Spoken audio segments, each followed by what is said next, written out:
नमस्कार, मेरा नाम रविकांत और आप देख रहे हैं बोलता खगड़िया। डेंगू के कहर से शहर करा रहा है।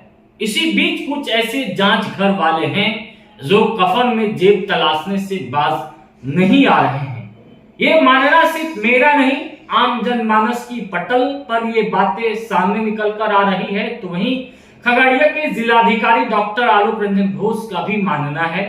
और ऐसे जांच घर वालों के ऊपर क्या कार्रवाई नहीं होनी चाहिए, सबसे बड़ा सवाल है। आखिरकार प्लेटलेट घोटाला होने की बात सामने निकल कर क्यों आती है? आखिरकार क्या वजह है खगड़िया शहर में जांच घरों में जांच कराने पर प्लेटलेट 44,000 आता है और उसी सेम डेट में पटना में जाकर जांच कराने पर 1,54,000 प्लेटलेट आता है? आखिरकार इतनों का अंतर क्यों हो जा रहा है? सबसे बड़ा सवाल है, क्या इन तमाम मामलों पर जांच नहीं होनी चाहिए? अब तो आम लोग ये भी मांग करने लग गए हैं कि जिला प्रशासन उन तमाम वैध निजी जांच घरों के नाम को सार्वजनिक करे ताकि आम आदमी वहां पर जाके सहजता से अपना ब्लड टेस्ट करा सके। वैसे तो सरकारी अस्पतालों में भी जांच की प्रक्रियाएं चल रही है, आप चाहे तो वहां पर भी जाकर जांच करा ले। लेकिन अगर प्राइवेट आप लैब में जाकर जांच करा रहे हैं तो आप सावधान हो जाइए, खासकर डेंगू के मामले में। ठीक ये जीता जागता उदाहरण खगड़िया शहर के एक प्रतिष्ठित व्यवसायी नवीन गोयनका ने इस बात का खुलासा किया है। ये उनका मानना है कि खगड़िया शहर के डोमनिया चौक स्थित जो पटेल चौक कहा जाता है, वहां पर बायोकेम नाम के एक पैथोलॉजी में उनके पिताजी का डेंगू टेस्ट हुआ, जिसमें कि 44,000 बताया गया। ठीक आनंद फानन में ये लोग पूरे परेशान हो गए और उन्हें पटना के निजी अस्पतालों में जाकर भर्ती कराया गया और वहां पर जब प्लेटलेट यानी डेंगू की टेस्ट हुई तो 1,54,000 आया। अब इस रिपोर्ट को लेकर ये परेशान है नवीन गोयनका कि उनके पिताजी को जिस तरीके से आनंद फानन में पटना के निजी अस्पतालों में भर्ती कराया गया, पैसे की बात तो छोड़ दीजिए, जो मेंटलिटी परेशान हुए ये कहां तक जायज है? कि मरीज तो मरीज ही होता है। मरीज चाहता है कि भाई वो सही जांच घर में जांच करवाया, उसका रिजल्ट सही आए। मेरे पिताजी की तबीयत खराब हुई थी तो मैंने जांच करवाया था।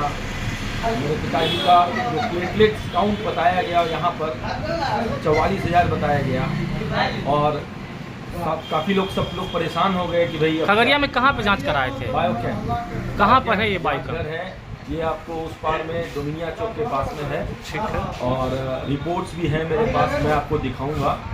और सेम डे हम लोग घबरा करके उनको पटना शिफ्ट करवाए। पटना मेडिवर्सल में जब उनको भर्ती करवाया गया, उनकी जांच की गई तो उनका प्लेटलेट्स 1,54,000 था। तो मैं ये जानना चाहता हूँ, बिना मेडिकेशन के, बिना किसी दवा के 6 से 7 घंटे में वो प्लेटलेट्स 1,10,000 कैसे बढ़ गए? तो निश्चित रूप से कोई ना कोई घोटाला तो है, कहीं ना कहीं कोई घपला तो है। या तो जांच घर के पास उसका कोई मशीन या उनके पास व्यवस्था वो वैसी नहीं है जो कि सही मापदंड बता सके। तो ये तो बहुत परेशानी की बात है। अगर जांच घर सही जांच नहीं देगा तो वैसे में मरीज क्या करेगा? गलत रिपोर्ट से आपको कितने का नुकसान हुआ? देखिए, पैसे का नुकसान तो हुआ ही, मोटा मोटी मैं समझता हूँ कि 45,000 46,000 का बिल मेरा पटने का आया।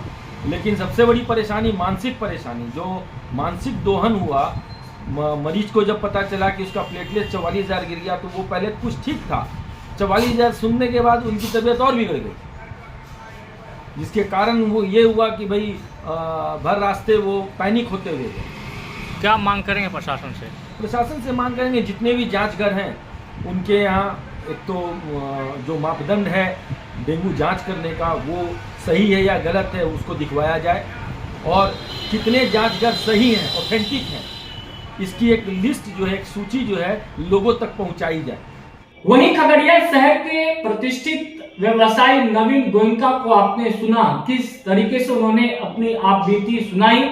फिर हमारा पत्रकारिता का धर्म यह भी कहता है कि जिनके ऊपर आरोप लगे हैं बायोकेम पर, तो उनका भी पक्ष जानना बेहद जरूरी है। उनके जो प्रोप्राइटर हैं, जो डॉक्टर्स जो टीम, उनके जो लेबोरेटरी की जो टीम है, उनका क्या मानना है जरा आप सुन लीजिए। आरोप लग रहे हैं कि आप गलत रिपोर्ट देते हैं, क्योंकि जिस तरीके से प्लेटलेट वाला एक आपके यहाँ जांच हुआ 44,000, वही सेम डेट में पटना में जांच होता है तो 1 लाख समथिंग हुआ, तो ये इस तरीके का क्या मामला है?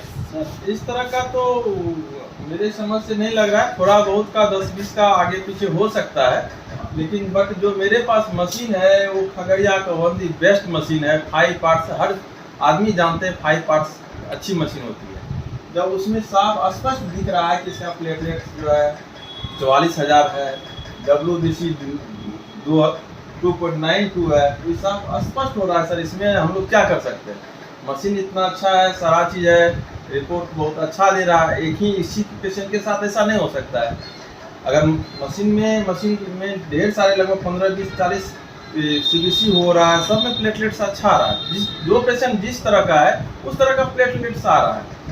वहीं इन तमाम मामलों पर राजद नेता चंदन सिंह ने भी जिला प्रशासन से मांग किया है कि इस तरीके के हो रहे जो कुकृत्य हैं, जो प्लेटलेट घोटाले हो रहे हैं, लोगों को पैनिक किया जा रहा है, ऐसे तमाम जांच घरों पर कार्रवाई की मांग करते हुए राजद नेता चंदन सिंह ने क्या कुछ कहा है जरा आप सुन लीजिए। नहीं, लोग जहाँ जानते हैं डेंगू है, इतना परहेज करने लगता है, इतना बेचैनी उसके अंदर बढ़ जाती है, वह लोग आने पौने में तुरंत डॉक्टर के यहाँ जाता है और उसको जांच करवाता है। डॉक्टर क्या करते हैं भाई, आप जांच उसको आप यह गारंटी दीजिए। हम खगड़िया के सारे IMA जो उनका संस्था होता है, आज जो हमारे नेता बिहार में कार्रवाई की IMA सामने आ जाती है, वही IMA के आपके माध्यम से हम कहना चाहेंगे, नो डाउट आप लिखिए किसी जांच घर वाले का पर्ची लगाइए आप अपने पुर्जे में, लेकिन आप 100% गारंटी आपको देनी होगी। यह जांच घर का जो जांच होता है 100% सही होता है, तभी आप पुर्जा लगाइए, नहीं तो आप कलयुग के भगवान कहे जाते हैं। कुछ 1 रुपया के कारण आप हैवान मत बनिए। आप अगर आपके आज भी आप पर लोगों को इतना भरोसा है, आप लोगों का जहर का भी टेबलेट दे दीजिएगा। यदि बुखार का टेबलेट है, लोग मिनट देरी नहीं करेंगे, खा लेंगे, डॉक्टर साहब बोले हैं, इसलिए बुखार इससे तुरंत ठीक हो जाएगा। इन मामलों पर खगड़िया के जिलाधिकारी डॉक्टर आलोक रंजन घोष का क्या मानना है, उनकी क्या बातें बाहर निकल कर आ रही है कि किस तरीके से कुछ ऐसे जांच घर हैं जो इस प्लेटलेट के खेल में वो संदिग्ध उनकी भूमिका मानी जा रही है। इस मौके का फ़ायदा उठाते हुए कई ऐसी जांच एजेंसियां भी हैं जो प्लेटलेट काउंट कम दिखाकर लोगों के बीच में एक भ्रम जैसी स्थिति भी पैदा कर रही है, क्योंकि क्रॉस चेकिंग में जब इसका होता है किसी दूसरे लैब से, तो जो फिगर आ रहा है वो एकदम ही डायगोनली अपोजिट चला जा रहा है। यानी कहीं ना कहीं कुछ लैब्स जो हैं वो ऐसा प्रयास कर रही हैं कि लोगों के बीच में पैनिक क्रिएट करके इसका लाभ उठाया जाए। जो डॉक्टर्स हैं प्राइवेट में, उनसे भी हम लोगों ने अनुरोध किया था पत्र लिखकर कि अगर उनके यहाँ कोई भी ऐसे मामले आते हैं जिसमें कि प्लेटलेट्स की कमी परिलक्षित हो रही है नॉर्मल लेवल से कम, तो वैसी परिस्थिति में उस लाइन लिस्ट हम लोग को उपलब्ध कराएं, ताकि हमारी टीम्स उन घरों में जाकर बाकी सदस्यों की भी जाँच कर सकें। वर्तमान में डेंगू टेस्टिंग किट्स जो हैं, रैपिड डायग्नोस्टिक किट्स लगभग 190 से ऊपर उपलब्ध हैं ज़िले में। इसके अलावा जो कन्फर्मेटरी एलिजा टेस्टिंग किट्स होते हैं वो हम लोग के पास 96 उपलब्ध है। एलिजा रीडर भी अब हम लोग के पास आ गया है, तो अब यहाँ पर भी हम लोग कन्फर्मेटरी डेंगू टेस्ट कर सकते हैं। अगर कोई भी पेशेंट जो सस्पेक्टेड है या उनको लगता है कि उनको अपने टेस्ट कराने की आवश्यकता है, तो सदर अस्पताल में इसकी जाँच की व्यवस्था है। सभी जो डेंगू वार्ड है वहाँ पर मच्छरदानी लगाने का निर्देश दिया गया।